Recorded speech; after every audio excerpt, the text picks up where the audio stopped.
and the big solo. And we're all in. Yeah. Did he have a wind machine? He needs one, doesn't he, live? It's like, he's going to need one. It was just me there with like one of those little mini fans, you know what I mean?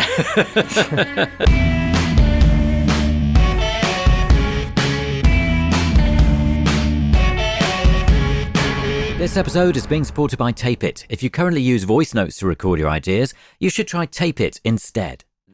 You know, once obviously, you know, obviously there's a lot of production going on this, and you know, you've got, for that verse, you've got a big 808 and minimal drums, but I always have to take it down to the piano or the guitar just to make sure the song stands up on its own, just to make sure the melody's strong enough and the lyrics strong enough, because you know, all these tunes, you can just reduce them down to that, and if they still work and if they still got the magic, then you know you're in a good place. Yeah. So my phone's got pretty much all of them down to, you know, that just a guitar and a vocal. Yeah. Because I mean that's kind of how you sort of craft the actual tune.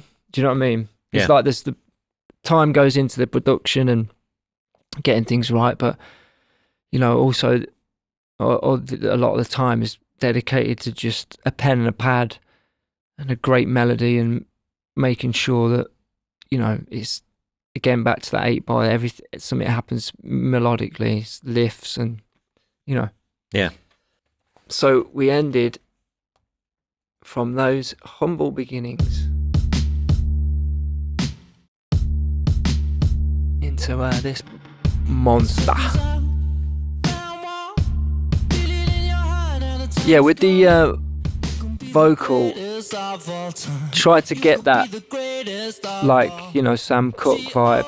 I can't remember what we used. It was some valve compressor plug-in. I mean, it went through you know, like the sort of posh chain, maybe a Fairchild or something like that, but had a plug-in on it that was sort of emulating those sort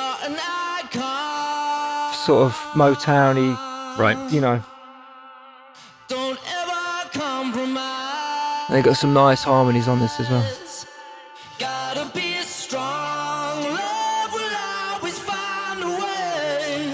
This bit here is quite cool as well, as I found earlier. This bit, that's quite fun. So that's a kind of vocoder thing. Yeah. So it's like it's the harmonizer.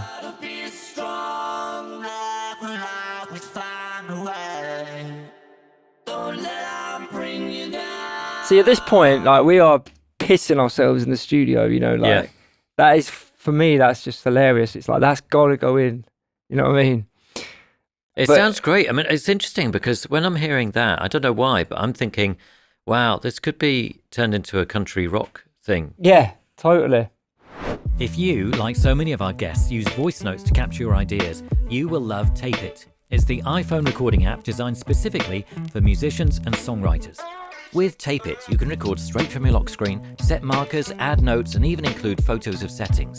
Plus, there's Cloud Sync, you can import your old voice notes, and to stay on top of it all, Tape It has great labeling features like automatic instrument detection. And all of the above is free. If you currently use voice notes, switching to Tape It is a no-brainer. And there's more. If you upgrade to Tape It Pro, it uses 2 microphones on your iPhone, along with gentler dynamic compression to give a much more natural sound than any of the usual apps. And we have a huge offer for you. 50% off Tape It Pro if you upgrade now. Just go to the app and use the promo code TAPENOTES or click the link in the description below. Let's have a quick run through G.O.A.T again and just build up the parts as they come in. Okay, what I might do is I might just start with this end section, and then, because there's quite a few layers going on here, so I might just, as best I can, do a little sort of a little cool little mix, and then we'll finish with the big solo maybe. Yeah, cool. Excellent. Sounds great. Right, got it. So we're going to start with this cheeky little piano with the sevenths. B, and that'll come from, got this nice app that gives you all posh chords, you know, with the sevenths on and stuff, so you can just, you sort of find your way around it. Starts off in a normal basic chord, and then you sort of add a little bit of magic to it with a bit of a 7th. Right. Why is that my favourite sound? Let me just try and find it. This is my favourite sound. Ready?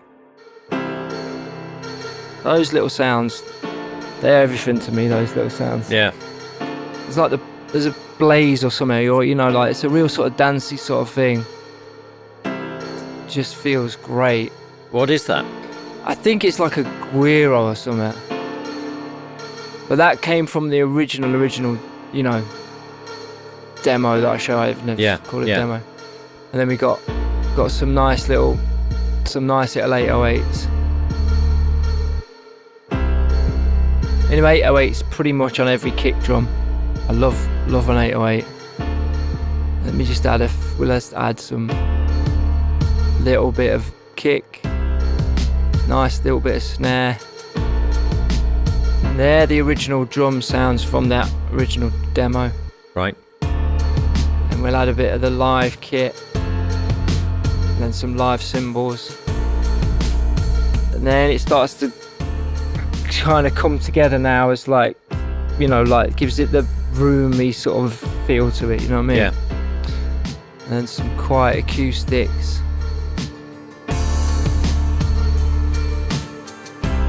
And then this is, I didn't mention it, but this fuzz guitar I think went on every track.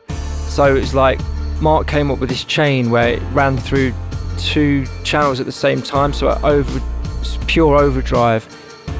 But that's the glam rock sort of sound, and you sort of play the one note and follow the melody. This fuzz, so nice. That pretty much went on every track. But it's got that like almost like Velvet's sort of sound to it.